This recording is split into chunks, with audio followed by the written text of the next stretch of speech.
All right, good evening. This is the December 3rd, 2025 Cottage Grove City Council meeting, which I am calling to order. I will mention that this meeting is being recorded by True Lens Community Media. You can view the city's meetings live and replay them on cable channel 799, and meetings are also streamed live and archived on the City of Cottage Grove's YouTube channel. And so with that, the next item we're going to do is the Pledge of Allegiance, so if you'd please rise. I pledge allegiance to the flag of the United States of America and to the republic for which it stands, one nation, under God, indivisible, with liberty and justice for all. All right, will the clerk please do the roll? Councilmember Clausen. Here. Councilmember Olson. Here. Councilmember Thiede. Here. Councilmember Garza. Mayor Bailey. Here. Next on our agenda, number 4 is open forum. This is the opportunity for those that want to speak on something that's not on tonight's agenda is welcome to do so. I will mention that we did have a sign-up sheet out in the entryway, and we do have somebody signed up here. And we do ask, I'll call your name on the sheet first and then just double check to make sure no one got in and didn't sign up, which is cool. And we just ask that you keep it within 3 minutes. So the first person, the only person on my list right now is Peggy Nelson. And if you just want to state your name and address for the record, and we'll go from there. Welcome. Thank you. My name is Peggy Moriarty Nelson, and I live at 7490 Hinton Park Avenue South, Cottage Grove. And I am here to talk about the amendments that I would like to inform you about. They are on this sheet right here that I have in my hand, and it says here, I do not wish to speak with you, answer your questions, or sign or hand you any documents based on my Fifth Amendment rights under the United States Constitution. I do not give you permission to enter my home based on my Fourth Amendment rights under the United States Constitution unless you have a warrant to enter signed by a judge or a magistrate with my name on it that you slide under the door. I do not give you permission to search any of my belongings based on my Fourth Amendment rights. I choose to exercise, these are my amendment rights, and this card is given to people by legal aid right here in Minnesota. So my critical question to the Cottage Grove City Council and the Police Department is, will the Cottage Grove City and Police Department going to uphold the Constitution and the laws for our citizens? We had an incident that happened in St. Paul on November the 25th, and it was, there was supposed to be a warrant, but yet nothing was produced for being a warrant. And so there were people who came out in rapid response, and there was about 300 people within the neighborhood that came out too. They were nonviolent.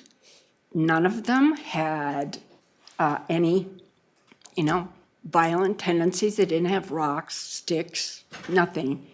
They were simply chanting. Their First Amendment right was the right for freedom of speech.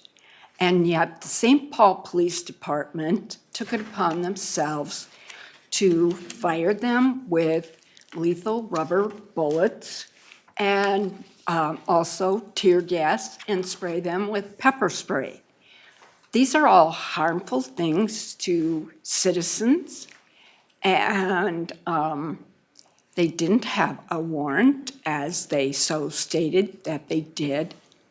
I would just like to say that while I'm standing here asking you to abide by the Constitution here in Cottage Grove, please consider that we, the citizens, would like you to do that. Thank you. Okay. Was there anybody else that wants to speak on something that's not on tonight's agenda? All right, thank you. I'll go ahead and close the open forum part of the meeting. We'll move to the number 5, which is adoption of the agenda. Move the agenda. We have a motion by Councilmember Olson, seconded by Councilmember Thiede. Any discussion? Seeing none, all those in favor signify by saying aye. Aye. Opposed? Motion carries. Next is 6 is presentations. We have one this evening, which is pretty awesome. It's called the Patriot Awards presentation, and I'm going to first invite Everett Doolittle, which is the Assistant Ombudsman Director? Ombudsman? Did I say it right? That's the right word. Yep, for the Guard and Reserve, and obviously, thank you for your service. And then after him, I believe our Deputy Fire Chief, Nick Aragoni, is going to be speaking about this Why award. don't you, Chief, and North County, why don't you come up over here? Or let me explain what this is about. ESGR is an employer-supported guard and reserve. If you look back, many of you, we had a lottery, we had a draft, and then after the Vietnam War, which I served in the Vietnam War, we changed to call the volunteer army. But with that, they knew there's going to be a really big problem, because it's picture a three-legged stool. We got the service member, we got the family, and we got the employer. And without all three of them working together, this don't work. And so ESGR was created as a branch or part of the Department of Defense with its role, multi-roles, but one of the main ones is I'm an ombudsman. I'm a mediator. And I'm an assistant ombudsman director for Minnesota. And our role is when the service member comes back, typically deployed or not, and he has a problem with his employer, he gets a hold of National, and National assigns one of us to contact him, and we try to mediate it. And the thing is, I don't represent the service member. I want to be really clear. And I don't represent the employer. I represent USERRA, Uniform Service Employment Reemployment Right Act.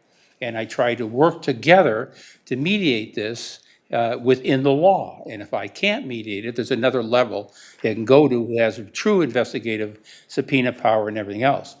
And a lot of times, even before that, if a city or county or a private employer or a service member has a problem, they can contact ESGR, and we will just try to walk them through it informally.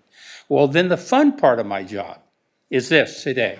This is called a Patriot Award. There's a series of awards where a service member can put in his supervisor. Now, there's awards above that for the organization, but for a supervisor, he believes it goes above and beyond in the support and help in him to serve his country. And that's what this is today. Patriot Award is from the National Guard, but it's actually from the Department of Defense. And it's an award recognizing an individual, a supervisor that goes beyond. But first, I want to clarify something. First, I spent my good part of my life as a professor. You can't shut me up, I'm sorry. All right. I want to clarify. I was here many, many years ago and did a Patriot Award, and it was for the police department. And when I did it, they brought a whole bunch of different officers that are all serving in the Guard. And it was one of my very first awards, and I was supposed to recognize all of them, and I forgot. So I want to apologize, for something from many, many years ago, because Cottage Grove has a lot of people serving, and they're serving and they're getting unbelievable support. So I know that from my contact. So I want to thank all of you for that support. But what I want to do now is this award is for you to give. Now, I'm going to put you up. You need to do a speech. And then don't laugh. You're next. So thank you for having us tonight. I think this is an incredible opportunity to recognize my Fire Chief, John Pritchard. Simply put, he goes above and beyond for me, and I know he'd do that if we have other service members on the fire department as well, to take care of me as best he can when I'm gone. So my role in the Army National Guard requires a lot of time away from home. With that comes stress, and one thing I don't have to worry about when I'm gone for military is work. And we, most of us in this room are probably not very good at quote unquote turning it off when we need to, and that includes myself. So John, while he hasn't served himself, he's the son of a Vietnam veteran, and he just goes above and beyond to make sure that I'm taken care of, that my wife Katie's taken care of while I'm gone. He allows me to flex schedules and really just takes the stress off of me. So, this award is long overdue for him, but truth be told, this award could have gone to any of my supervisors throughout my time in the city, and I think that's a testament to not only the culture that we have in the fire department that will take care of each other, but also the city as a whole. So before I present the award, I'll let Chief Pritchard say a few things, and then we'll go to the front. So the only person that might out-talk me is a former professor, so I'll try to be brief. But I think this award represents the support the city gives to our veterans and to those folks that are actively serving. And really, to Nick, he has a very high demand military position. And I think he really undersold it, but it's so important. But I'm very proud of being a good supporter of these folks. And like I said, I have to answer to probably the worst person if I ever treated our service people badly, and that would be my father, is that Vietnam vet, and he would never let me live that down. He'd probably tell me to go back and do the right thing for folks. So I truly am honored to receive this, not only for myself, but for our fire department and for our city. So thank you. I want to say a couple of things for a second. The world has changed. When I got back from Vietnam, I was with the 101st Airborne. In fact, I got shot up in Vietnam. And I got back, they were treated very disrespectfully. The world has totally changed. Cities, counties, employers as a whole, this country teaches vets and has more programs supporting them, their family, than anything I ever thought. And it speaks highly at the changes, and that's what makes it fun. Now, what I'd like to do is bring the up front here, and I'd like to get a picture, because I'd like to get you all in it. Actually, I'll bring the council down in Yeah, front. that would be great. And you will present the award.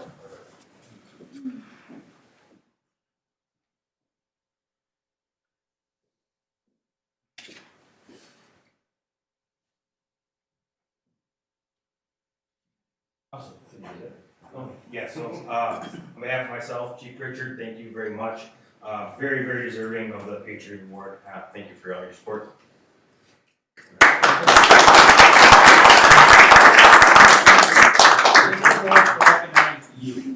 Thank you. Here, use Come on in. come in. Yep. Come in. Come on in.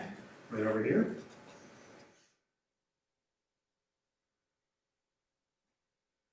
Thank you. Thank you. Good job. Thank you for going. Congratulations. Thank you. Well done. Let's Well go. done. Congratulations. Well done. Yes. Yep. Oh, Great to see you again. Yeah. Yeah.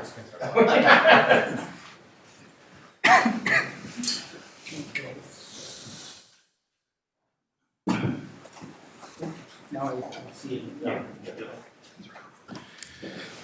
And thanks again, Everett, for all that you've done for the country and what you're doing for our servicemen now. This is the fun part. There you go. Thank you. All right, now we'll move on to number 7, which is the consent agenda. Council, if there's anything that you would like to pull on consent? Councilmember Clausen mentions aye. Anybody else? No. All right, seeing nothing else, I is regarding an appointment to the Parks, Recs, and Natural Resources Commission. Thank you, Mayor. Council, just a very quick note. As you know, I serve in the liaison on the Parks, Rec, and Natural Resources Committee. Item I today, we're going to recognize the appointment of Sam Larson to fill the youth seat. Sam is a senior, he's an athlete, plays hockey, and I just think it's so great that we get youth involved on our city committees and get their input. So I gladly, hopefully, and wholeheartedly support his appointment tonight. Thank you. Fantastic, thank you. All right, seeing nothing else being pulled on consent this evening, I'll look for a motion and a second. Move consent. All right, we have a motion by Councilmember Thiede. Do I have a second? I'll second. Second by Councilmember Clausen. Any further discussion? Seeing none, all those in favor signify by saying aye. Aye. Aye. Opposed? Motion carries. So if you are here for anything on tonight's consent agenda, all of those items have been approved. We'll move on to number 8, which is approved disbursement. 8A is to pay the bills. Move the bills. We have a motion by Councilmember Olson. Do I have a second? I will second. Second by Councilmember Clausen. All those in favor signify by saying aye. Aye. Aye. Opposed? Motion carries. Moving right along here, we're now down to public hearings, and we have two this evening. The first one, A, is the property tax levy payable in 2026 and the adoption of the 2026 budget. And Brenda Milanowski, our finance director, is going to walk us through this. Long road to get to this point. Welcome. Mayor, members of the council, yes, you are correct. It has been a long road. Our first slide here is to just review that we started this process back in January with the strategic plan. It's never an easy process to work on the budget and the property tax levy each year. But my thanks to City Council, our department directors, their teams, as we've combed through every part of the budget, understood where the numbers come from and the impacts on our property tax levy and onto our taxpayers. So thank you to everyone. And here we are. So we've been working throughout the year, different parts of the budget and the property tax levy. Here we are tonight, where you will be holding the public hearing to get comments on the budget, and then you will be setting that final property tax levy.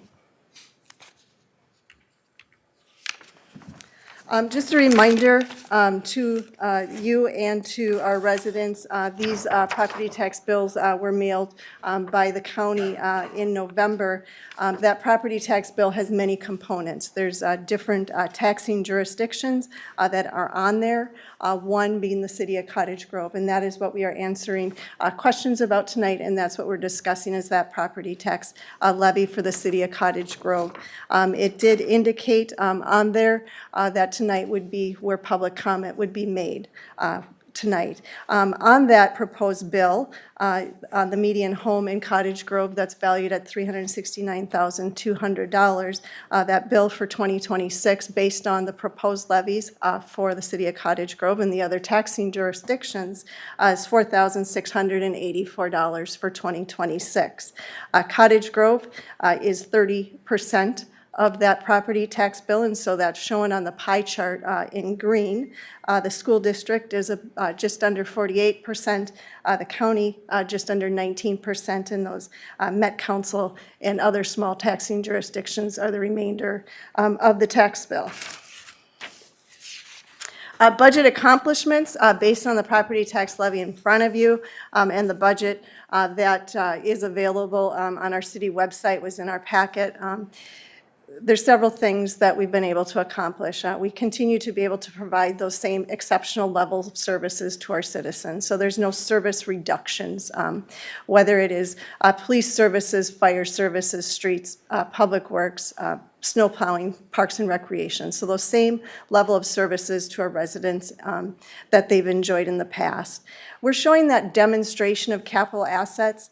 We operate under a 10-year financial management plan. We look at that, the impact of property taxes in the future.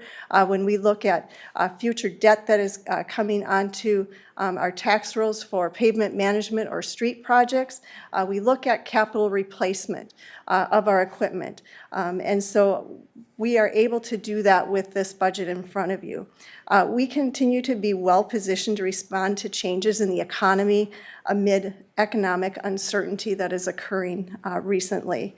And we continue to be that employer of choice. So as the City of Cottage Grove employer to our employees, this budget, we're fulfilling the obligations that are set out in those contracts with those different bargaining units in the city, whether it's our police officers or our firefighters.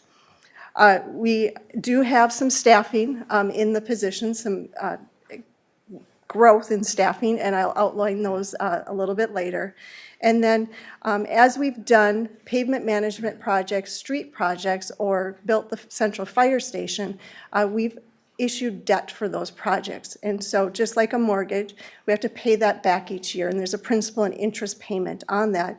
And so in this budget in front of you, we are paying those debt service needs in 2026. And then we're maintaining the fund balance target of the general fund. A lot of people don't understand. We're setting the property tax levy tonight. We're sending it to the county. But the first time that we will get a check on this property tax levy is in July. And so the city operates for 6 months, writing checks, paying bills before we get cash in the door. And so we have to look to verify that we have those reserves on hand. And so we are able to do that with this budget. The property tax levy is in front of you on the screen. Last year, the city portion, the $990,600 is increasing to $29,885,000. The general fund increase is just under 10% of that increase, or from year to year. But then I wanted to outline some of the other items on here. The EMS levy, we are levying for EMS services for the first time in recent history, the first time that I can remember. Cost of EMS services, the reimbursements for Medicare and Medicaid just are not keeping up with the cost of the service. And so for the first time, we are doing that. Our equipment levy, we need to replace about $2 million in equipment per year. When we look at our 10-year financial management plan, we look at all our police vehicles, our fire vehicles, our plow trucks, all those different vehicles in our community, we need to replace on average about $2 million per year. And so we're starting to increase that equipment levy to be able to fund those with our property taxes. Our municipal building levy, we are increasing by $150,000. We had done a study with an outside contractor earlier this year. They looked at this building that was built in 2012, our central fire station that was built in 2017, and looked as these buildings are starting to age, some of those equipment replacement needs, whether it's a boiler or a water heater, those sorts of equipment, or repairing windows, seals, those things, and just looking so that when we get to replacing a roof in 15 to 20 years, that we have money so that we're not having to put that entire balance onto the property tax levy. The $150,000 for next year will address some security concerns at our front desk area. The EDA levy, that we have not been fully funding the operations there, and so that's increasing. The park capital levy was one thing, as we did the 10-year financial management plan, that we had identified that needed to be funded for those park capital or equipment replacement needs in our parks. And then finally, our debt levy is increasing. When we had issued pavement management or 2025 bonds for pavement management and for equipment, that debt levy increase is to fund those principal and interest payments. The HRA levy then is listed next. That's a $5,000 increase. The EDA did approve that HRA levy last night, and you are reaffirming it tonight as part of your actions. Budget highlights.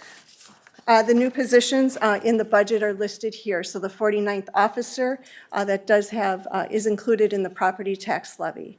The next three positions, those are funded with revenues in the city. So the building inspector, the engineering technician, recreational seasonal positions, those are offset. So property tax levy neutral, but needed and funded with those revenue sources.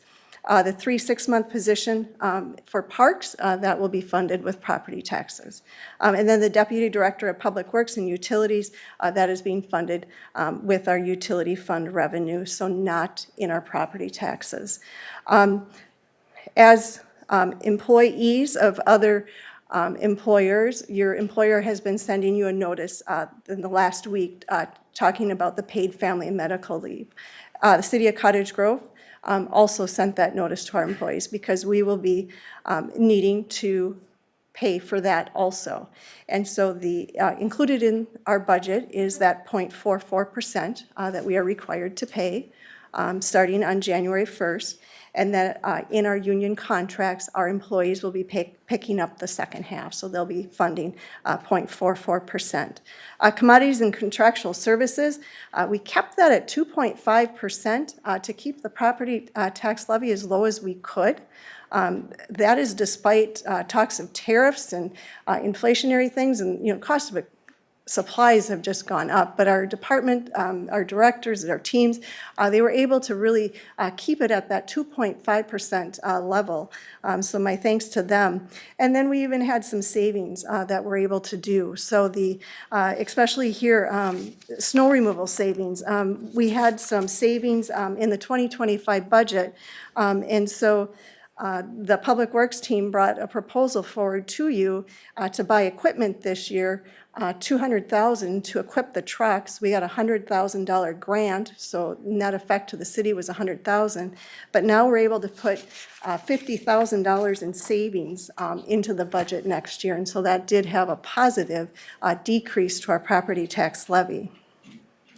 We will be funding $2.37 million of equipment replacement in 2026 as we look what needs to be replaced in the city, whether it is our squads, some equipment at Public Works, a garbage truck, those sorts of things that's listed in the budget. And those were necessary replacements.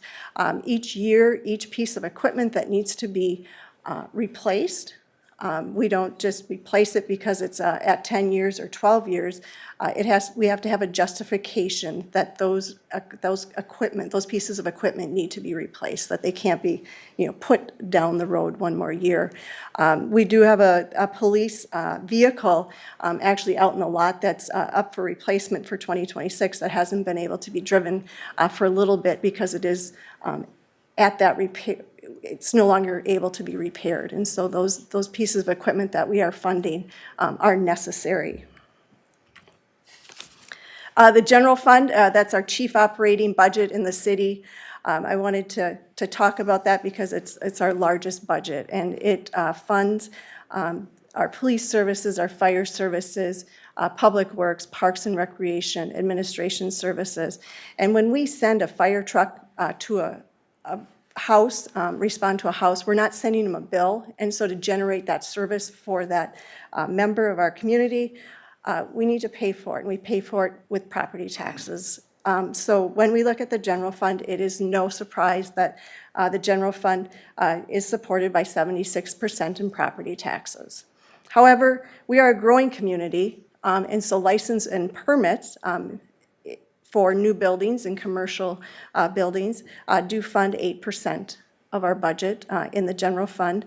Charges for services when we rent park buildings or do some of our recreational services or engineering services, that generates 6% in the general fund. Intergovernmental revenue is about 5%, whether that is our police aid or fire aid that we receive from the state, or if we receive a grant to fund a position in the city, that is 5% of the general fund.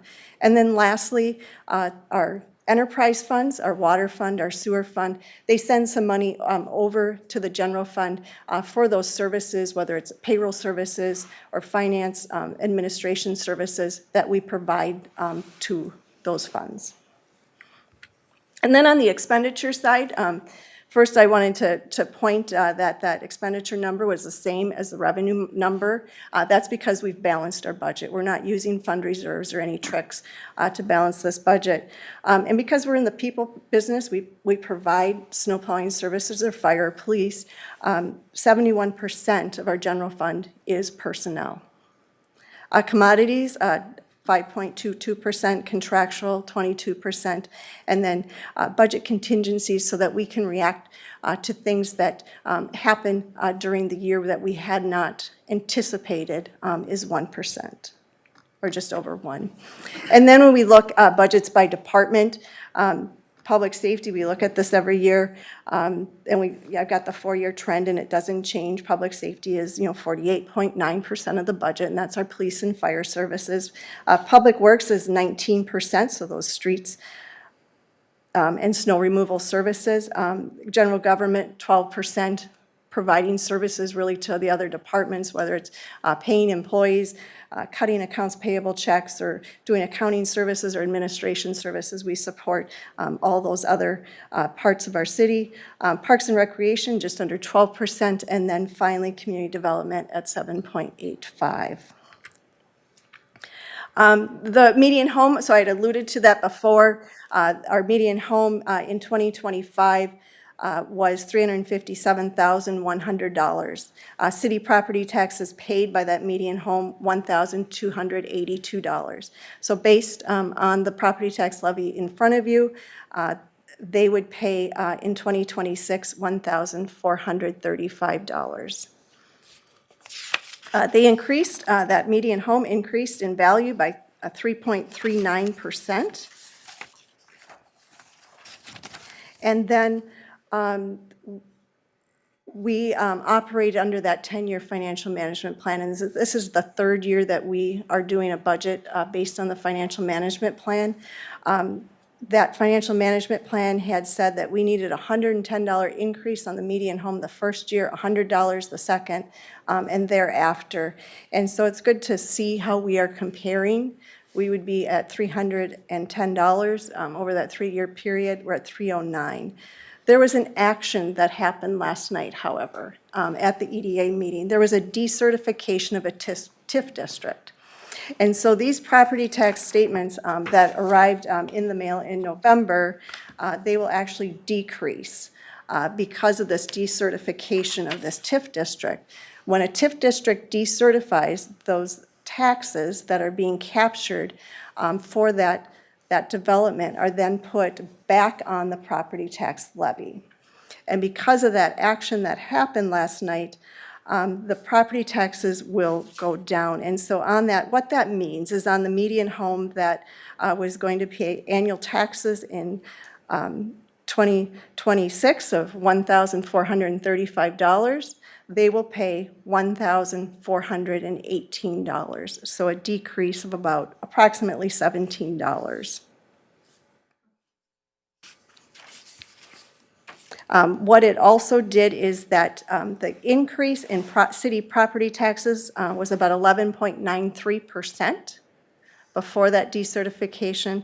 That increase in property taxes due to that decertification is now 10.61%, so a decrease of about 1.3%, and all homes and businesses will be afforded the same reduction.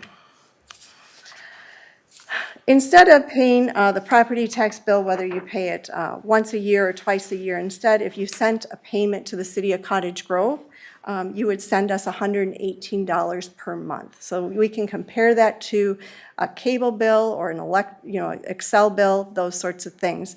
And so if you sent us $118 a month, we would turn around and send about $54 to public safety to pay for police and fire services, $19 to public works to pay for snow plowing, streets, clearing pathways. Parks and Recreation, we get about $12.85 for parks, trails, and those facilities. Debt service, to pay that existing debt, would get $17.93. General government, $12. Economic development, HRA, $1.31. Contingency would get $2. And then community development, because they do have that building permit revenue coming in to fund their department, their property tax levy impact is only 6 cents. We also keep track of how we compare to other cities. We don't want to be the highest taxed city in Washington County, or when we look at growing communities. And so here on this screen is Cottage Grove compared to other cities in Washington County on the median home. Median homes in each community are a different value, and so I've calculated city taxes based on their preliminary levy, based on their median home, and in Cottage Grove is the third lowest in Washington County when we compare other communities. When we compare ourselves to growing cities over 40,000, we are the fourth lowest. Just Shakopee, Blaine, Maple Grove, are below us. And I just want to remind you too that, you know, the $1,435 that's shown on the screen is really $1,418. Property tax levy per capita, if we simply take property tax levies and divide it by the population as set by Met Council, we're very favorable comparing there too. The only one, when we look at other Washington County cities, St. Paul Park is below us, and everybody else is above us. And then if we look at growing cities over 40,000, only Shakopee is below us. I just wanted to remind anybody that's watching, anybody in the audience, that the state does have some property tax relief programs. And first of all, there is a regular property tax credit refund program. Household income is needing to be less than $139,330 in 2024. And then a special property tax refund program, if property taxes increase more than 12% and $100, the $100 can't be because of an improvement. And then there's a senior citizen property deferral program for income less than $96,000. The website is there on the screen. The phone number's there on the screen. I am always happy to talk to residents if they have specific questions. I can help them navigate those websites and answer any questions. And the other, the last thing I wanted to note on these proposed property taxes up in the corner is the value of 25 versus 26 of each individual home. We talked about that median home and that increase in that value, that market value. That was set back in March. So the county assessor sets that for Cottage Grove, and they send these statements out. When that comes in March, it does list open book meetings. And so if you feel that your property is not valued correctly, or if you want to understand more of how your property is valued, you can call. There's open book meetings. One of them is held here at the City of Cottage Grove each year. And so that is the time that somebody can get more questions answered or ask for it to be reviewed, that amount, that value. With that, excuse me, I am happy to answer any questions, or else your recommendations are on the screen. All right, thank you. Thank you, Brenda, and thank you for all the work that you and the team have done on putting this budget together all the way in. What we're about 30 or so days away from starting the next one. Yeah, so we'll start over again. So, Council? Yeah, Councilmember Olson. Thanks, Brenda. Do you want me to bring down some water for you? You I know, okay? I'm sorry. No? Do you want I've some? got mine. Okay, all right. Tammy's always good enough to take care of us up here, so thank you for that.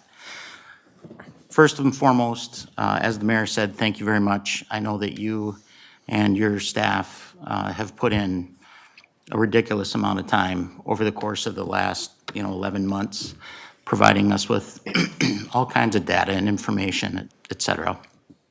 For the public at home, I want to mention, could you go back to that first slide where it shows by month, January, February, March, all that? Oh, yes, Yeah, thanks. there. There we go.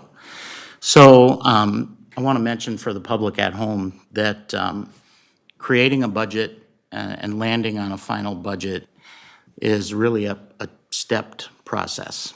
And it's important to understand that this is a joint effort amongst the staff and our city council, because we're all one team. You're not on team council versus team staff. You're not, we all work together.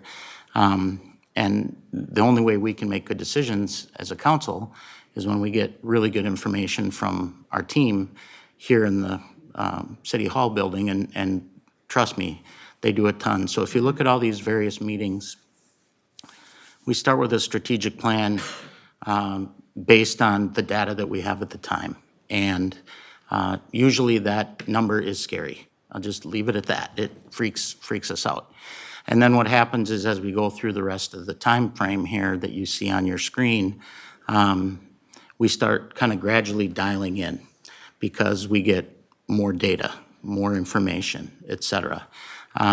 We have to wait for county evaluations, we have to wait for the various department heads to come forward and say, you know, shoot, this piece of equipment's not working. I think earlier you mentioned we have a squad out there that's, I mean, inoperable, you can't use it. And of course, our squad cars take a beating, and they aren't like your Toyota at home. They need to be replaced. And last thing we want is to have somebody in an unsafe vehicle, in a pursuit, whatever the case might be. And so all these pieces of information come together, and they lead us to tonight. Through the course of this time frame, council gives direction on an ongoing basis. We will get numbers, we'll examine the numbers, we'll have a budget meeting where everybody kind of is allowed to put forth their thoughts and their opinions and things of that nature. And then once we land on a consensus, you know, we start to move forward with, okay, this is the plan, now how do we fund the plan? And one of the things I'm always grateful for is those interactive sessions really help surface a lot of different ideas and different things by the various council members, staff members, et cetera. This year, we have a new council member to my right, Councilmember Clausen, who comes with a whole bunch of really, really good information on the public safety side, because he worked a career in public safety for a very long time. So it was great to have his voice in the room. And when it was all said and done, we landed on 5-0. 5 votes for, no votes against, because we felt like we had a really good plan in place. And I'm gratified to see that we remain the second lowest tax levy per capita, not just in Washington County, with St. Paul Park being below us as a recipient of roughly 2,000, so we'll just round it down to say $800,000 a year in local government aid, where the city of Cottage Grove gets nothing. And what that means is the state sends a check to St. Paul Park for $800,000 and says, here you go, this will help your budget. And we don't get that. We also have other communities like Oakdale gets local government aid, Newport gets local government aid. Newport gets $452,000 a year. Oakdale gets $466,000 a year. And oh, by the way, Oakdale also passed a local option sales tax last year, so they're getting additional revenue that way too. City of Cottage Grove does not get any of that. So what that means is we got to sharpen our stubby little pencils, and we really got to work hard at figuring out what's absolutely necessary. For example, this year with squad cars, correct me if I'm wrong, Brenda, but I think we started with either 6 or 8 that we were looking to replace? 6, well, 8 in total. Right, and that 2 is- admins? Yep, 2 admins. 2 And so- admins and 6 6 squads. squads, yep. And we landed on, you know, hey, we can only afford to do 2, and that's what we did. So the entire process is intended to be a funnel to get us to this point. And I really have a lot of admiration for the work that the staff does, because we ask a million questions. And these poor folks have to go do the research and bring forward reports and all that kind of stuff. And let's not forget, we're in an era where tariffs are part of our economic future. So a lot of this equipment that we're purchasing is costing more because of the tariff financial impact. In fact, I think we had about $6,000 in tariffs that we had to pay for some public works equipment. And nothing gets cheaper year over year. So equipment replacement is a really big deal. It's a tightrope. It really is a tightrope. But what's good for the taxpayer to know, and something that I'm very grateful about, because I too am a taxpayer, is that Cottage Grove delivers an amazing service to its residents. People pay $4 a day, roughly, $4 a day for all the stuff. That's what they pay for. So ambulance, fire department, police department, snow plowing, parks and recreation that is absolutely phenomenal in the city, all the various programs for the kids, all the different things that we do to maintain our roads and our other infrastructure, $4 a day.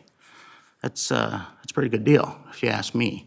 And I've lived in Cottage Grove a long time, and I'm gonna tell you, in my time in the city, as a resident, starting as a kid, I think we have the absolute best service level we've ever had if you're a resident. And that's why we're growing so fast. People come here because they know it's a good place to live. So kudos to you. Kudos to the team. You mentioned the tax increment financing district that we took action on last night. Could you maybe just dial that in a little bit more for people so they understand? Because I get it, we did it last night, but I think the person watching that's at home would be very curious because it does have a positive impact on their tax statement. And this particular TIF district, so the state lets us know what kind of TIF districts we can have. This was an economic development TIF district, and it's got a 9-year life cycle. And there are certain criterias that have to happen. If those criterias aren't matched, then it is decertified early. But for the life of a TIF district, what happens is we have to show that but for tax increment, this development could not happen. And so that was done when it was created. And when that but-for test is met and the tax increment district is established, the taxes that are on that parcel on that day that it was created, they're captured, okay? Those taxes are gonna still sit and go to the school district, the county, and the city. But as the development occurs and the tax capacity or the property value increases, it is being captured. So you take that increased value less that original value, and that is held in that TIF district to pay for those improvements, those but-for improvements. When a TIF district decertifies, that increased market value, that taxable value, then is released back on the tax rolls. And so that is what happened with the action last night. The TIF district was decertified early, and so that taxable market value is now added onto the tax rolls at the city, the county, and the school district. And while we are just talking tonight about the implications of the city taxes, that tax district decertifying has that $17 impact on that median home. There'll be similar things happening to those other taxing jurisdictions. And so when it decertifies, it goes back on the tax rolls. So not only is it going to decrease the property tax levy for residents here in Cottage Grove from the city, but it will also decrease what they're paying to the school district and what they're paying to the county. Correct. Okay, so that's a big win. And then the last thing I wanted to mention, which you didn't mention in your presentation, is I believe 2026 is a contract year for us, right? For some of our working groups, is that correct? Well, the contracts expire at the end of 2026. Okay, all right, so we'll be negotiating in '26 for a new contract that will start in '27. And it's always important that we have enough financial flexibility to be where we need to be as an employer within the market at that particular time, and that's always a tough one to pin down on. So in your view, does this budget give us that flexibility to negotiate in good faith and, you know, be receptive to what the market's gonna ask of us? Yep, and one of the things that's included in the budget is to go out and have some services done to see where we are in the market, to see that we are that employer. So sometimes when we look at surrounding communities, they have a hard time recruiting for certain They positions. really do. You know, maybe they're down 15 or so positions, vacancies in their police department.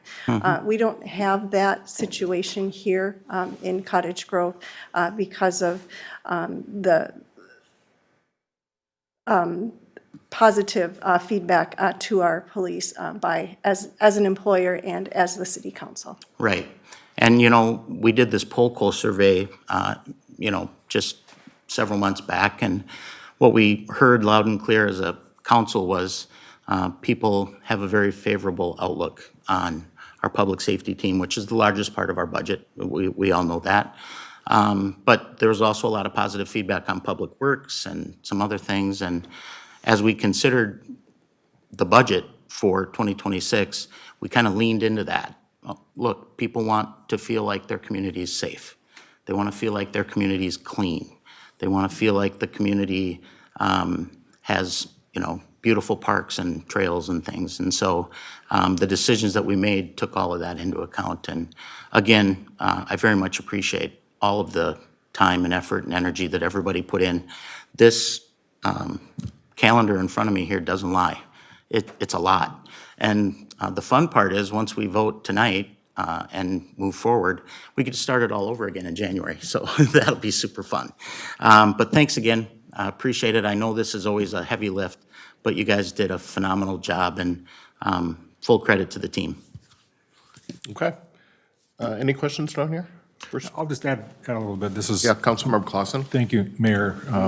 Thank you, Brenda. This is my first year going through the budget process, and it was quite overwhelming, I must say. I thought it would just be easy. We'll just get a budget and move on, but it's a lot of work involved.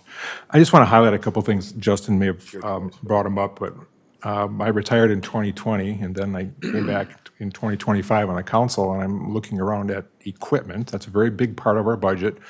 It's a lot of money in equipment, and I came back and looked around like, well, we still have some of the stuff we had when I left 5, 6 years ago. I just want to bring a couple comments. We're potentially going to replace a road grader that we purchased in '91, so it's 35 years old. And we bought it used, I believe, so it's even older than that, and that stuff doesn't last forever. And one other item I made note of is we're replacing a fire truck in '26, which is 30 years old, and that truck actually started on fire a year or two ago. Firemen put it out. Maybe the insurance would have been better, but I don't know. And was out of service for 2-3 months because we couldn't get parts for it. So we have an ambulance coming, I think, end of this year or first part of next year. We have to figure out how we're going to pay for. We have a dump truck that's 15 years old we're replacing. So equipment's a big dollar amount, but it doesn't last forever. And me looking through the budget, I'm just seeing that, we're keeping the lights on and we're repairing and fixing or replacing old things. As far as staff, I think you mentioned one police officer, but that position might even be partially grant funded. Maybe I was wrong on that. 49th officer is not grant funded. Okay. But we're not adding a lot of staff. Every other department is staying the same. In fact, we're filling some summer positions with actually part-time people instead of hiring full-time people. Yep. We don't have a lot of programs that we fund. We don't, pay NGOs to do housing programs for us. So it's a lot of money on this budget, but and I've also looked at that much of the budget increase is, a lot of it's inflation. It's just that it just costs that much more to do business. Everything's more expensive. So is it the best budget that I would have liked personally? I would like to see a little less, but I'm just looking at all the numbers and all the things we need, and we kind of hashed it out in our meetings, and we arm wrestled over things, and this is where we arrived. So I'm going to support the budget the way it is right now. Okay. Thank you, Mayor. All right. You want to wait to talk? Wait. Okay. All right, so what we're going to do then, because I'll wait till the end also, this was the opportunity, obviously, for council to ask staff questions and such. So this is a public hearing, so I'm going to go ahead and open the public hearing.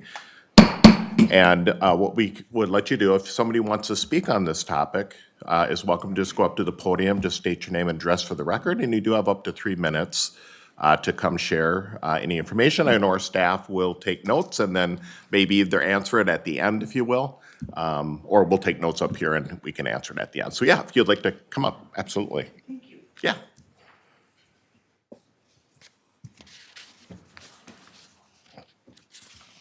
Now, if I get red in the face and anything, it's because I've never really done this before. You're okay. Thank you, Brenda, she left? No, No, Jay. I don't have my glasses on. So thank you, Brenda, for explaining the budget and for giving a phone number for senior citizens to call about taxation. I didn't see that in any of the other stuff, so thank you so much, much appreciated.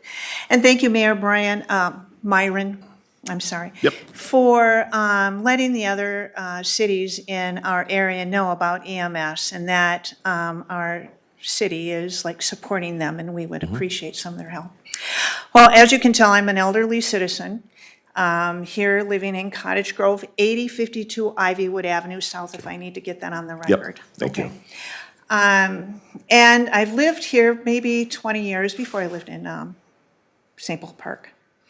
So what's happening as a senior citizen is what I'm seeing is that people are struggling with decisions to be made, with living here or moving out of state. Well, that's just the thing with Minnesota in general. But what also comes in is that I've seen senior citizens do, when you turn your property back to the bank, what did they? Reverse mortgage. Yep. Yeah, so that all they have to pay then is their taxes and their insurance. But this causes more stress on the family also. So these are just struggles that I see as a senior citizen in our community. I do know that our community is growing, and then that with that growth, that also will add money to the coffers. And it doesn't look like you're hiring a whole lot of staff with all the houses that are coming in. So I do know there's added revenue coming in, just because it just makes sense. I just appreciate being heard. I just wanted to let myself be known, and that I do love living in Cottage Grove. Thank you. Can we get your name too, please? The name for the record? Oh, I'm sorry, didn't Yep. I say, I'm sorry, Sheila Gritner, Okay, thank you, Sheila. yeah. Thank you. Is there anybody else that would like to speak on this topic? All right, seeing none, I'm going to go ahead and close the public hearing, and we'll have some conversations for the council, and I know Brenda will put the motions back up on the table. One thing I would mention to you, what's interesting when you talk about the growth, one of the things that we know, but the council and our staff knows, from the growth standpoint. So all these new homes that come in, because I do hear that, right? Oh, we got all these new homes, you're generating all those taxes. They do provide taxes, but not for the first year. Because the first year, and as originally when I bought my first house here in Cottage Grove, the taxes on year one is for your property only, the land, not the building. Not the which domicile. Yeah, and so then I've seen a couple comments on social media about my taxes went up 100% or whatever, and when I see that, I'm going, okay, that has to be a new home. Be that the first year they got their property tax was really low because they were just paying for the lot, where the following year, obviously, they got their, I'll call it sticker shock, because it went up so high to capture now what's the value of the home on there. So thank you for bringing that up, because I thought it might be something that the general public might need to know. Okay?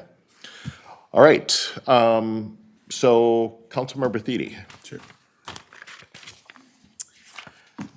Okay, so I guess I'm, first of all, I will say that staff does an excellent job, and the budget can be a stressful thing to work with. I've been involved in a lot of them over my career and management, mostly in public companies and so forth, not in municipal and things like that. But I guess this year, I wasn't too happy with necessarily how things worked out. Originally we get together in the summer, and staff actually, I believe, did an excellent job coming in with a budget that they said would work, that was under 10% increase in the levy. Then, as things were discussed, somehow it, not necessarily from staff, there was about $1.5 million added to the levy, taking it all the way up to about the 15% that we have now. At the time, I said okay to it because I knew we'd have another chance to look at it up until this point tonight. And there was certain things that did happen that we really didn't know were going to happen. We had a longest ever government shutdown, which affected a lot of people. You watch the news on TV and the food, they're handing out, the food pantries and that so forth are handing out more and more food and different customers that never had to use the food pantry before. Also, we saw, as you looked at different things, that we ended up with the highest percentage increase in pretty much the metro area, if you look at comparable cities. And so those two things were enough for me to kind of really step back and take a look at it. And I feel that that we're probably just asking too much from the citizens of the city to pony up more money. I think after talking to staff a little bit and revisiting the initial budget that was presented to us, there are some things that we might be able to do without this next year and put it into the year after. I know we're up for reviewing the financial management plan and at our January strategic planning meeting since this $153, which actually the TIF is nice, that'll bring it down. That's good. And I have to admit that the ones, the prior years actually started out all over $100. And ultimately we found a way, well, it's not we, but the staff found a way to actually decrease those in terms of the impact on the population. But I don't think that Brenda has enough magic in her to reduce that 136 on what it would be after the TIF number is down to $100. But again, if we go into the strategic planning and we decide that in that financial management plan to really take a look at another method to look at what those increases are going to be, and that all involves looking at population growth, looking at what kind of services, things of that nature that we need, and maybe that $100 a year increase is not reasonable. But trying to take a look at something that we can actually show that a plan and so that people know what to expect in terms of increases. And we always do say that, well, this is only a little increase, but when they get bombarded with about 10 or 15 little increases, all of a sudden becomes a big increase. So, I don't like necessarily going against, what's presented to us here, but I'm afraid that I'm not going to be able to support this increase at this time. Okay, all right. So just a couple general comments just for the public, and then I'll look for motions from the council at this point to move forward. So first of all, again, thank you to our staff for all the hard work over the many months of putting this together, trying to figure out, what's the number. I don't know that, and I know Councilmember Thedius mentioned, I don't know that anybody really liked this budget. Nobody likes it when you're into this, double-digit kind of situation. I believe it's the first time in my 16 years as mayor that it's been to this level, right? But to the point that has been made up here, there's a couple things that we have to do. And one is we have to shore up our equipment replacement fund. The amount of equipment that we need to operate and continue to do what we do in our community is by far one of the most important thing next to having people, right? All of our public safety personnel and so on. And what has happened in the past, just to put it out there, is on previous budgets, even in the last couple of years, to be honest with you, the goal on management plan, a financial management plan, was to kind of try to stick at that $100 range, and we had some, and to average it out there. Well, ironically, with the TIF decertification, if you look at, the so far as we went forward here, it will be under, it'll be 90, I think you said $97. But what was interesting is we were planned to be at more for years 1 and 2, but based on the discussions and the messages that we had in council, we said, all right, no, well, let's push it down, let's be lower. Let's try to be lower, even though the financial plan told us to be at this number. And to be frank with you, if we would have been at that number, we would not be at a 14.9% increase this year. Just gonna say it. But every year, we look at these budgets and we go, okay, we're gonna move the number around and try to figure things out. So the reality is, between equipment replacement, obviously the personnel, the increases and such to wages and inflation is really what's driving this. The other one, and I do appreciate and I appreciate that you made a comment, you've seen my comment out on social media with regards to the EMS service. We're gonna continue to work on that, just to be quite honest with you. Matter of fact, that is one of the topics that our council is going to be discussing the future on. With regards to EMS, and should we or will we continue to do services to the communities that are outside of Cottage Grove? There's a variety of options that are available to us, but I'm also hoping that our neighboring communities will work with us to come forward with some financial support to help so that the citizens of Cottage Grove are not paying the entire brunt of all the cost of running an ambulance service. And I know you see on that budget piece on here, there's about a $70,000 ad, which is the first time we've ever had to do that, but that's not, I know people will go, well, it's only $70,000. Well, it's more than that though, because our wages for those paramedics are also in the general fund that the citizens of Cottage Grove are paying for. The ambulance, which now is, I'm gonna look, 300,000 or so for the ambulance, and then, which we have to buy this year. And then secondly is all the equipment that goes in that ambulance, and I've seen the numbers that our chief back there, John Pritchard, has shared with us, and we're talking, $50,000 for a stretcher, $50,000 for our heart monitor. I mean, all these things add up. So what an ambulance costing $300,000 really costs us over $500,000. And again, that's being borne by the citizens of Cottage Grove. And you know what?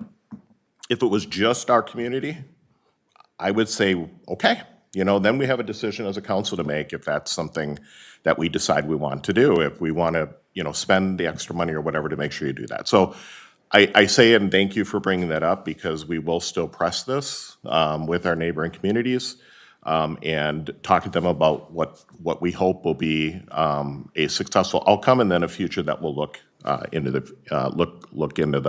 future to see what we want to do for a permanent solution that will help. Last thing I'll say on that, though, because this is my chance to be on the soapbox for a moment on the budget piece and EMS. The biggest issue with EMS, just to be quite honest with you, is Medicare and Medicaid funding. The amount, on average, if it might take over $2,000 for an ambulance to go to your house or do what they need to do, it's about with all the pieces that make that up, is about a $2,000 or more, depending on what you need. But the amount we get from Medicare, Medicaid is $300 to $500. And so if you think about the number of Medicare, Medicaid runs, and this has nothing to do with all just seniors in Cottage Grove, or it isn't, it's across the entire area. That's really what's driving the challenge here. So we have the best, I will say that, we have the best paramedic system, the best police officers, firefighters, public works people. I really honestly believe that. And we want to continue to be the best going forward. So I will support the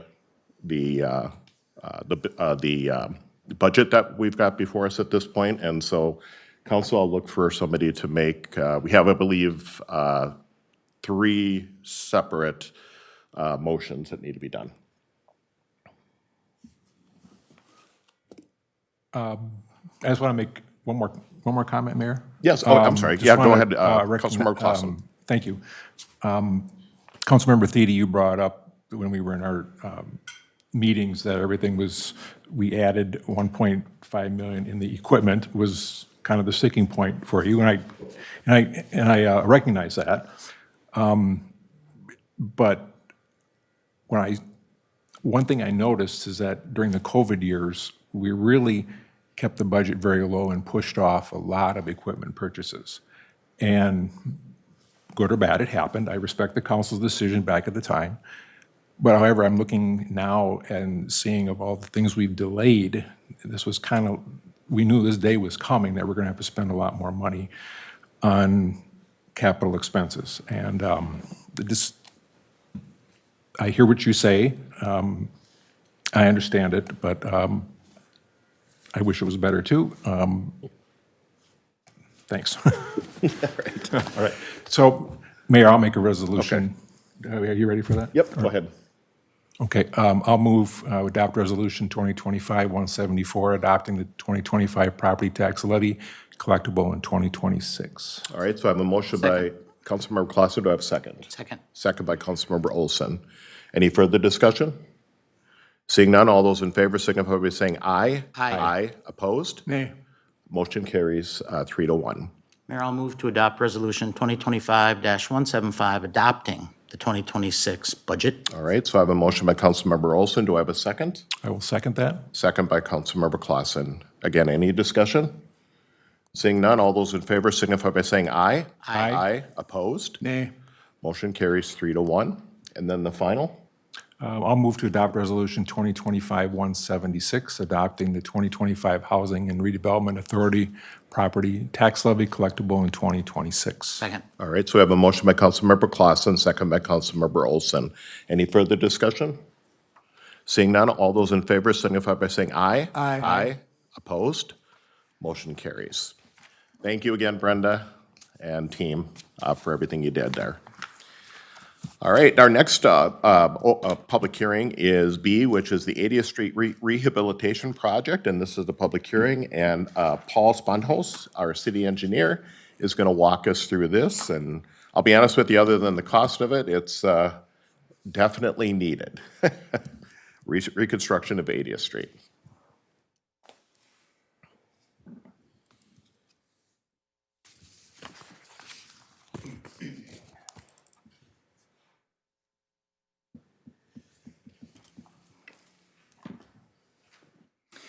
All right, good evening, Mayor, council members, members of the public. This evening, I'll be giving you information on the upcoming 80th Street and East Point Douglas Road Rehabilitation Project. Main purpose of this presentation tonight is to discuss the need for the improvements. We'll discuss current conditions, proposed improvements, the construction staging plan, and their anticipated schedule. If the city council decides to move forward with this, final assessments would be considered after the final costs are determined later this fall in 2026. I'll discuss the preliminary assessment role, and we'll discuss that assessment process. 80th Street and East Point Douglas Road are significant corridors through the city. The project on 80th Street was identified for improvement in our capital improvement plan for construction here in 2026. 80th Street is a 4-lane divided roadway classified as a minor arterial road and is part of the municipal state aid system that receives state aid funding. Compared to collector roads or local roads, arterial roads, their primary purpose is to just move traffic with little or no direct access to properties, but 80th Street does provide some direct access to several businesses, schools, and multifamily residential properties. 80th Street is a critical route for the city with over 23,000 vehicles a day, the busiest street in the city. It connects residential neighborhoods, the Gateway North Commercial District, Park High School, Crestview Elementary School, the Cottage Grove Ice Arena, and Highway 61. The city is expecting additional development and redevelopment, so traffic is expected to increase in this corridor.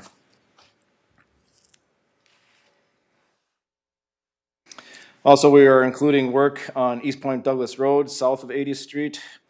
The proposed construction is similar in the work that we're doing on 80th Street, so it made a lot of sense combining the two projects. Doing the work will jointly will combine traffic impacts and provide some economies of scale. Like 80th Street, East Point Douglas Road is a 4-lane divided road, a minor arterial route, and part of the municipal state aid system. While it provides significant traffic movement, carrying over 19,000 vehicles a day, it also provides direct access to the Gateway North commercial area. As we began looking into the 80th Street project several years ago, we learned of an upcoming MnDOT project that they wanted to reconstruct the ramps on the Trunk Highway 61 80th Street interchange. So the city, MnDOT, and the county worked together to combine the projects into one project. Again, saving some efficiencies for construction, using economy of scale for those costs. And we can incorporate the lane enclosures of our project and the ramp enclosures of their project, lessening the overall traffic impact compared if we would try to do this into 2 separate projects in 2 separate years. The 80th Street project has been in the city capital improvement plan since 2012, with work along the corridor, starting on the east end, reconstructing 80th Street from Jamaica to Keats. We had a pavement rehabilitation project between Ideal Avenue and Jamaica Avenue, just east of this segment. And then now we have this current segment here scheduled for next year. This portion of 80th Street was originally constructed in 1982, along with the construction of the Trunk Highway 61 overpass. It was milled and overlaid in 1998, and later turn lanes were lengthened and signal improvements were completed. East Point Douglas Road, originally constructed in 1975, has had several widening and turn lane improvements, along with mill and overlay projects and signal upgrades since then. With a lot of maintenance effort, as you can see in some of these pictures, we got a lot of patching here. We have gotten some significant use well past the street's design life. For arterial roads like these, we want to maintain a significant high level of service to accommodate those high traffic volumes. However, now we're seeing a significant amount of deterioration with potholes and cracking, while we have maintained that with significant patching. As this pavement continues to age, we'll see it deteriorate even faster, which will require more significant effort to maintain. Also, this pavement's developed rutting, really hard to see in these pictures, but rutting is underneath the wheel paths. The pavement has deformed, has sunk into some grooves. Those grooves hold water and ice. Our plows are not able to clear the snow or ice sufficiently, and even with that uneven slope of the roadway. Also, that rutting holds water where vehicles can hydroplane. The ice and water becomes a significant safety concern as vehicles aren't able to maintain traction and then lose control. Over the years, we've made efforts to accommodate the ever-increasing traffic along the route. At one point, we extended the left turn lanes at the Hardwood intersection, making them a lot longer in 2016. However, it's time for more work to accommodate the existing traffic volumes and even the future traffic volumes moving forward. Already, we got traffic delays that we know of at Hardwood Avenue and Hinton's intersections. Signals throughout the corridor, well, we've upgraded over the years. There are additional updates we still need on many of them. Particularly at the Hyde Avenue intersection here that we show here at the bottom of the slide here. We have basically a 6-legged intersection with a frontage road. That signal, we've identified some deficiencies and with that complex situation there, and we just need to upgrade that and replace those signals so we can improve the safety and operations of all these intersections here. Throughout the corridor, there are pedestrian concerns that should be addressed to improve their mobility and safety. While most of the sidewalk is in generally good condition, there are panels throughout needing replacements. There is no sidewalk between Trunk Highway 61 and the Culver's Restaurant on the north side of 80th Street, leaving a significant gap in the sidewalk system. The entire corridor needs updates to pedestrian ramps and our signals to accommodate the current standards of the Americans with Disabilities Act, so we can improve the mobility for those pedestrians. Overall, the utilities under the corridor are in general good condition. For water main, this project does span 2 of our water pressure zones, which are separated by a pressure reducing valves. Those valves needs replacing. The storm sewer under the project also in generally good condition. And since we're able to leave most of the curb and gutter in place, we can leave most of that storm sewer in place. but there are some miscellaneous manhole and catch basin structure repairs that we do need to do. For street lighting, concrete poles are outdated and at the end of their useful life, need replacing. So just kind of summarize the deficiencies and deterioration. We got these proposed project improvements consisting pretty much, we're going to replace the pavement throughout the entire project, conduct a bunch of utility repairs, replacements, and other miscellaneous work as we described in the feasibility report the council approved several weeks ago. Note that we are doing a rehabilitation project, not a full-blown reconstruction project. So we're able to save some significant funding or money, for example, by leaving most of the base underneath the pavement, the base aggregate in place. Most of the curb and gutter will be able to stay in place, and those utilities are staying in place. So it's not a full-blown reconstruction, just a rehabilitation. City, county, and state are working together to complete these improvements. In addition to replacing all the pavement, we'll be adding dual left turn lanes at Hardwood Avenue. This should allow the left turning vehicles to clear those queues lining up for that signal a lot faster, giving a lot more signal time for the other movements of that intersection to improve the operations and capacity of that intersection.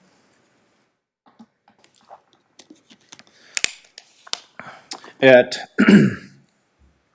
Hinton Avenue, we're going to be extending the left turn lane for the eastbound traffic. We'll have to make some changes at the median there, but basically extending it through the left turn lane that also provides turns for the funeral home there. And kind of use both of those turn lanes as one large turn lane. Also, we'll be improving turn lanes in front of the schools as part of their reconstruction projects at those schools here. Like I said, MnDOT is a partner here to replace the pavement on the interchange. And as part of their work, they're also replacing the signals at the intersections with the interchange. Like I said, we'll be replacing the signal at Hyde Avenue and making minor upgrades to all the other signals on the corridor. With all these improvements, the city will be able to provide better traffic control, better traffic flow, a safer corridor, and a new pavement that will hopefully last for decades.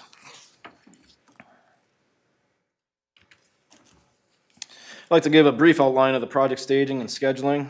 We discussed this quite a bit at the previous city council workshops and with neighborhood and business meetings. We are planning another public open house sometime this spring, which we can discuss this a lot more in detail and let the public and community, especially the business owners and so forth, understand the impacts and how we're going to get traffic moved around. But if this project is approved, all the schedule is preliminary and really depends on the contractor's operations. But we would hope and anticipate the contractor starting work as soon as possible in the spring, in April and May. Throughout the project, we'll maintain some sort of access to all the businesses at all times. We'll maintain at least one lane of traffic in both directions for the west end of the project, west of Hardwood Avenue. But on the east end here, east of Hardwood, at times the traffic will only be allowed in the eastbound direction, with the rest of it detoured. So starting in April and May, we'll start setting up for major construction by doing some work at the medians. What's highlighted in the blue here would be torn out and setting up for moving traffic over from one side of the road to the other. Then early summer, we'll close the westbound lanes, move that traffic over, close the southbound lanes, and we'll close the northbound or the north side ramps here with construction shown in the areas in orange here. We'll maintain the two-way traffic with single lane only from Hadley to Hardwood, as well as long as East Point Douglas Road on the portions here in yellow. Then from Hardwood to the east, we'll just maintain that eastbound traffic. Up until June, with the school still in session, we'll continue keeping both lanes of traffic, or both directions of traffic open in front of the schools and delaying the construction right in front of the school until school is out. Once school is out, we'll close the westbound lanes in front of the schools and continue with the construction project on those lanes. Then we'll kind of focus our efforts there in front of the schools, try to get that work done as quick as we can, so then we can move the traffic over to the other lanes here and continue constructing the eastbound lanes then in front of the schools, while still working on the west end here. With the intent there, then as soon as we're done with that, we can get everything back open again for schools opening in September. By late summer and into the fall, the westbound and southbound lanes will be completed. The work that's shown in the green here, everything in front of the schools will be open. Then we'll work on the construction on the eastbound and northbound lanes shown in orange. We'll also close the south side of the interchange for that work.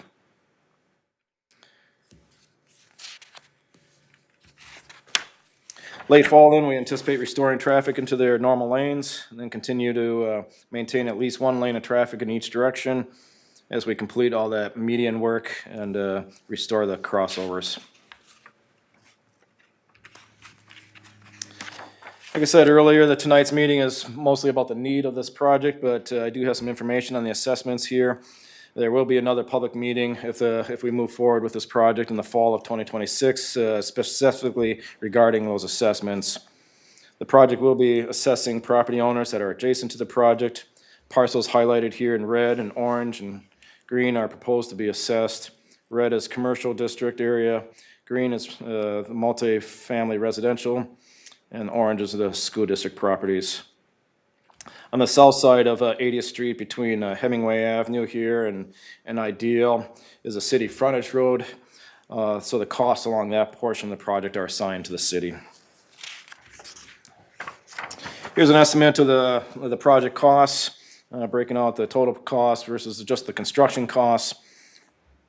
The combined portion between 80th and East Point Douglas, the construction cost comes to about $10 million. After we include all the engineering, construction inspection, and testing, the total project cost for the city's portion comes to about $12 million between those two parts of the project. MnDOT's portion and the county's portion of the project comes to just a little over $5 million in total. With the interchange work, that portion of the project is not part of our assessments. So the total project cost comes into just a little over $17 million. Assessments are proposed to contribute to the funding of the city's portion of the project. Based on the city assessment policy that we have, we calculate assessments according to a calculation that we have, and those assessments based on that calculation would total $7.6 million. However, we do special benefit appraisals. We brought in BRKW appraisals to complete special benefits appraisals on all the properties.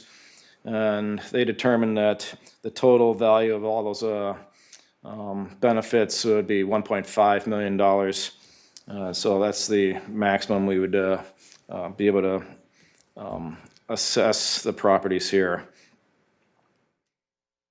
We did send preliminary assessment values to all the property owners that are impacted here.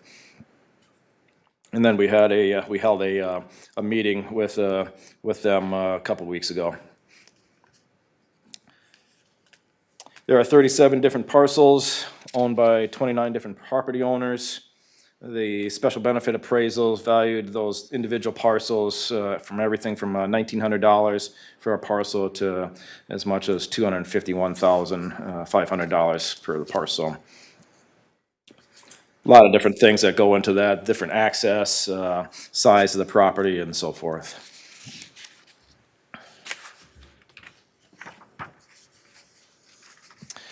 So with the total project cost coming in a little over $17 million, we have several ways we're bringing some funds into this. We did secure a $5 million federal grant and then we have TIF funds that are contributing $1.8 million to this. MnDOT's funding their work, $5.2 million. The county is contributing to part of that for their share of the intersection work on 80th Street. The far end of the project is actually a county highway route. Sewer and water utility funds are contributing 50,000. Like I said, the assessments are valued at about 1.5 million that will be contributing. And then the remainder of the project will be funded with municipal state aid funds. Those are the, as state aid routes here, the state contributes funding from the fuel taxes we pay when we buy gasoline and so forth. And we get about 2.5 million a year from that allotment. We'll be requesting an advance of that funding from our 2027 allotment so we can move the project forward. If the council decides to move forward with the project, after we determine the final construction costs next fall, we'll hold the assessment public hearing in the fall. If city council adopts those assessments, then property owners may pay that assessment within 30 days of the council making that adoption to avoid interest charges. Otherwise, the assessment would be payable over 15 years with an interest rate 1.5% above the bond rate. Partial payments are allowed before that 30 days is over. Once the project is ordered by the council here, that would, this pending assessment would show up on the property records. Deferrals are available if qualified, such as for disability, military, or age. But interest still accrues during those deferral periods. So here, moving forward, here's what some of the work that we've already completed here and some of the next steps moving forward. Already we've completed the feasibility report. Plans and specs are in their final stages now, just about ready to be completed here. We did, like I said, hold a meeting in November for the assessed properties. We got to meet several of those property representatives. And since then, I've also spoken to or had email correspondence with some others. We did provide notice for the public hearing today, published in the newspaper, and then we did send notices to property owners in the mail. If the project moves forward, we anticipate advertising for bids and awarding the bid in March. Sometime in spring, we'll hold, like I said, another open house meeting to discuss more details of those traffic impacts and how to get around the project and so forth. If all goes well, we'll get construction going in April and hope to wrap it up by November. Once final costs are determined in the fall, we'll hold that special public assessment hearing. And then we are working on more details on getting the message out and providing information to the public and navigating the construction, I'll say chaos, unfortunately.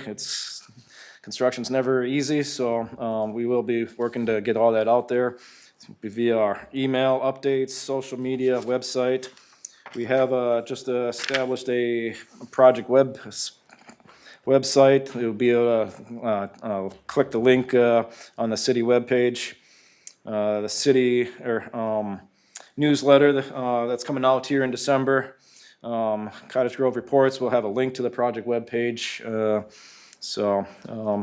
And just verbally here, it's 80th Street CG, all one word, .com.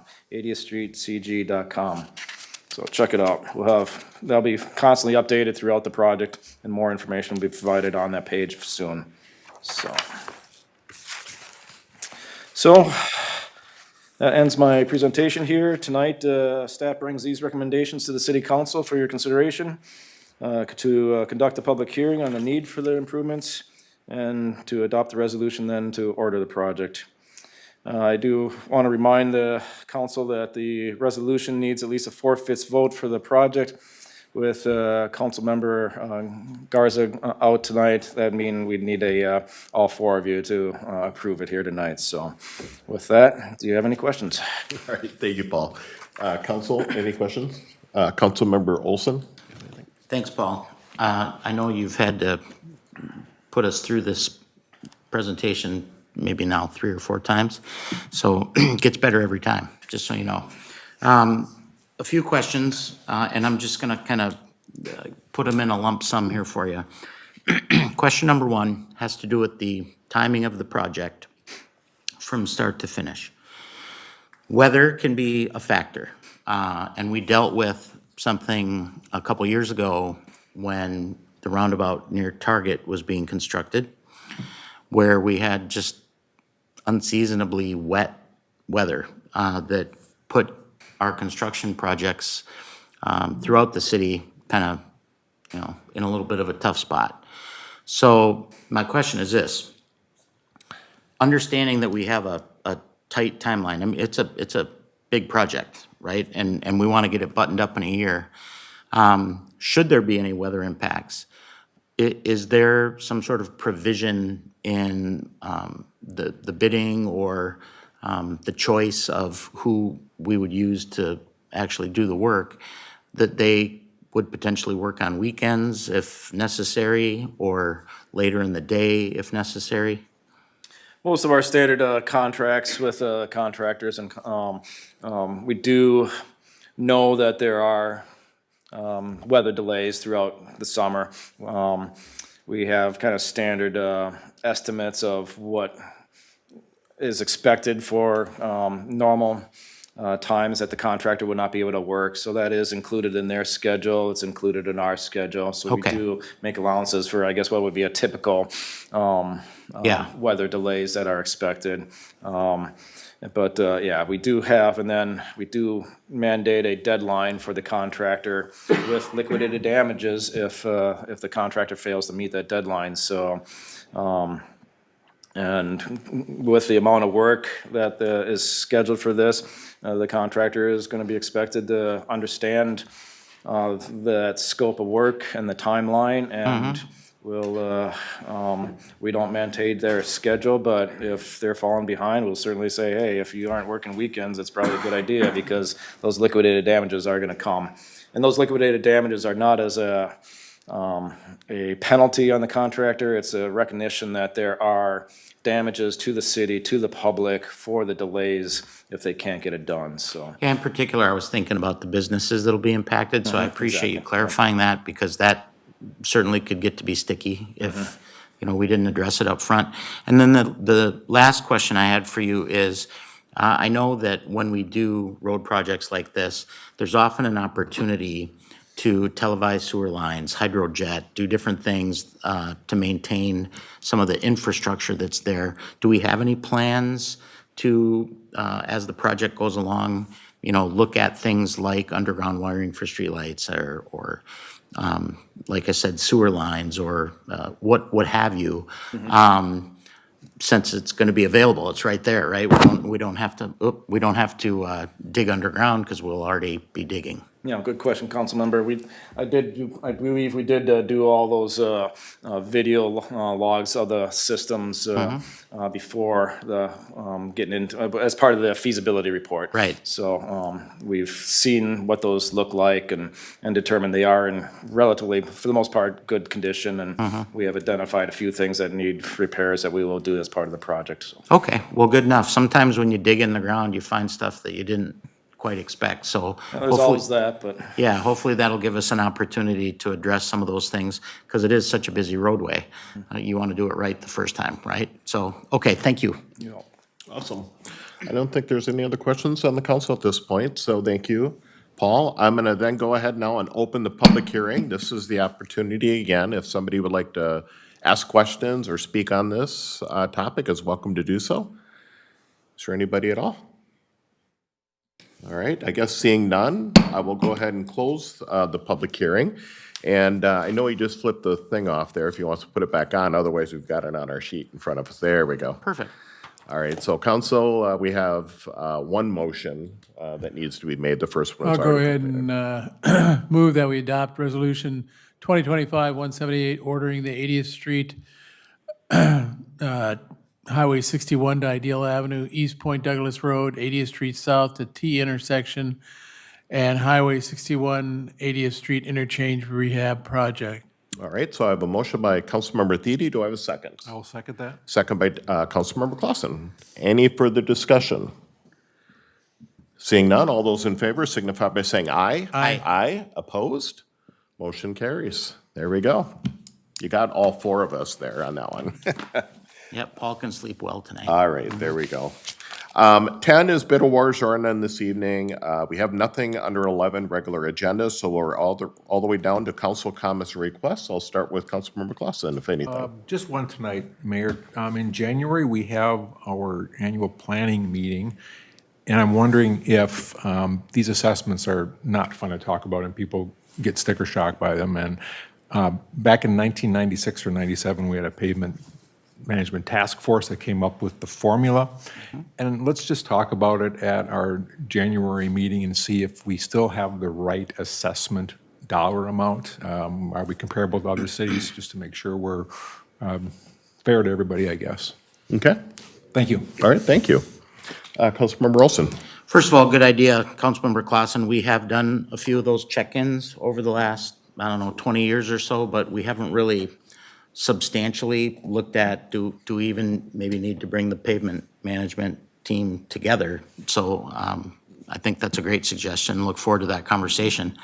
Mayor, all I want to mention tonight is there's a million things going on for the holidays, and I know you're going to cover most of it because you are Mayor Christmas. But as the president of the Cottage Grove Lions Club, I feel compelled to remind everybody that this coming Sunday at the VFW, we have a Santa breakfast for kids of all ages.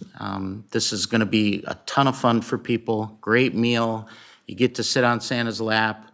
Yes, John, you can sit on Santa's lap. You qualify. Sparkles the elf will be there. We'll have all kinds of, giveaways that we're going to give to the kids. So it starts at 8 in the morning on Sunday at the VFW. It goes until noon. And it's going to be just a ton of fun. $12 for adults, $8 for kids. And like I said, every kid that comes to the event gets a little ticket that they can drop in a bucket to potentially win some fabulous prizes. So hopefully we'll see y'all there. I'll be running around cleaning tables. That's what I signed up to do, along with my wife and my kids, who are all Lions Club members. But it's more fun when more people come. So please plan for it. Sunday, the 7th, VFW, 8 a.m. to noon. The mayor's always there too, so come for no other reason. You get to maybe sit on his lap too. Okay, thanks. That's it, all right. Councilmember Thie? I'll defer to you. All right. So a couple things. First of all, more of an official thing. Want to make sure I didn't forget that. So at our last city council meeting, we did have a closed workshop or a closed session. And when we do in this case, the closed session was to evaluate, give our yearly evaluation and performance review of our administrator, Jennifer Levitt. And after that meeting happens, or that closed session happens, I have to come back at the next meeting and just mention, that we did it, and that I can share with the public that we gave her a very good review. Staff did a council, I should say. We kind of do our own thing with the form, and then we kind of put it all together, and it's like, oh, we're all kind of about the same on everything. So just wanted to mention, great job, Jennifer, on the past year. And we also gave her a few goals and objectives for 2026 going forward. So we'll continue to do check-ins throughout the next year to make sure that we're on par to make those things happen. And then as Councilmember Olson was mentioning, and I think it was deferred by Councilmember Thede. So tomorrow evening, depending on when you're watching this, but tomorrow evening on Thursday, December 4th, we do have the hometown holiday celebration here at City Hall. There's going to be a lot of fun things to go on here, and the event officially starts at 5 o'clock and goes to about 7, 8-ish.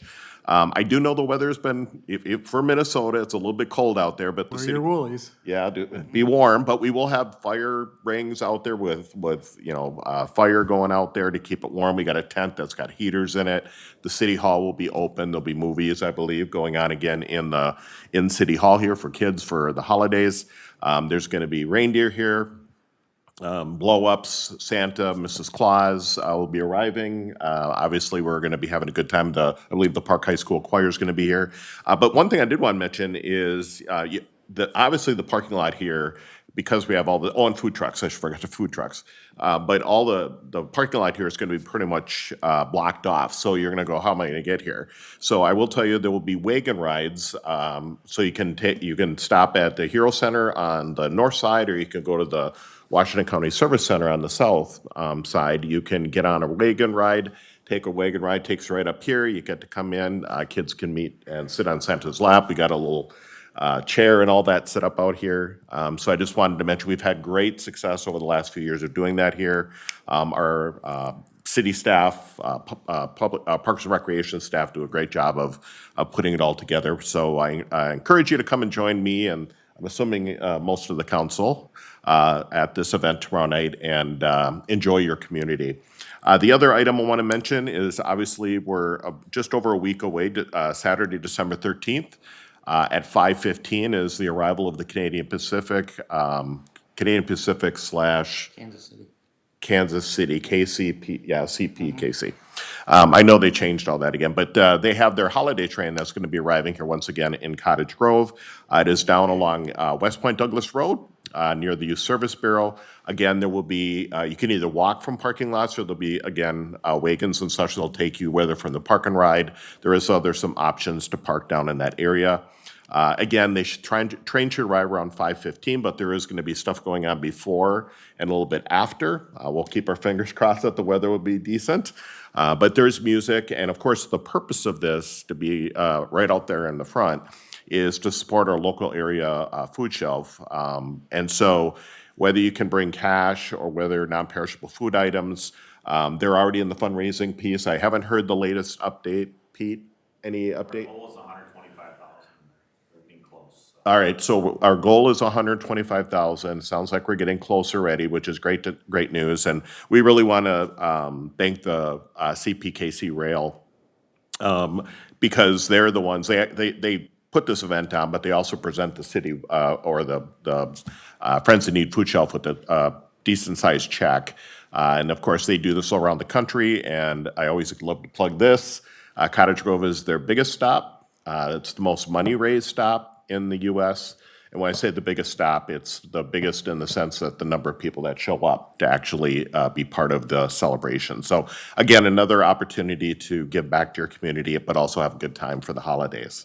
And then lastly, if you saw my social media post like 2 days ago, I made a comment, I took a picture, made a comment that a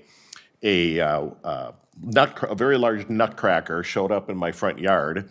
And for those that know me, I know he made a comment next door here, Mr. Councilman Olson, that I'm like Mayor Christmas. My house is completely decorated, and there's kind of a joke, and I kind of know who I think put this in there, but we have this big, tall nutcracker now in my front yard, along with all the other lights and stuff that I have in here. And it's a hockey thing, Zach. I'm just telling you, it's a hockey thing. Hockey parents that did that. It just showed up out in our yard. So that's been kind of the joke in the hockey community and also in the neighborhood. But the reason I bring that up is because Cottage Grove does have a holiday lights tour going on right now. And so if you want to see my house or others that are amazing around our community, go onto the city's website. You can download the map. The map will actually guide you along what's the best route to get to all of these different locations in Cottage Grove. And let's say you go buy a house or you are a house, but you go, oh, I didn't put my house on the map. You could still do that all the way up to December 15th. So, and the map will just automatically update itself. So I encourage you to do that. Get out there and see some of the great lights now that we have some snow. And then again, have a good time and enjoy your community of Cottage Grove. So with that, that was it from my comments. Anything else, Council? All right. Move to adjourn. All right, yeah, we don't have any workshops open to the public or closed to the public, so I have a motion to adjourn by Councilmember Olson. Second. Second by Councilmember Thiede. All those in favor signify by saying aye. Aye. Aye, opposed? We are adjourned. Thank you.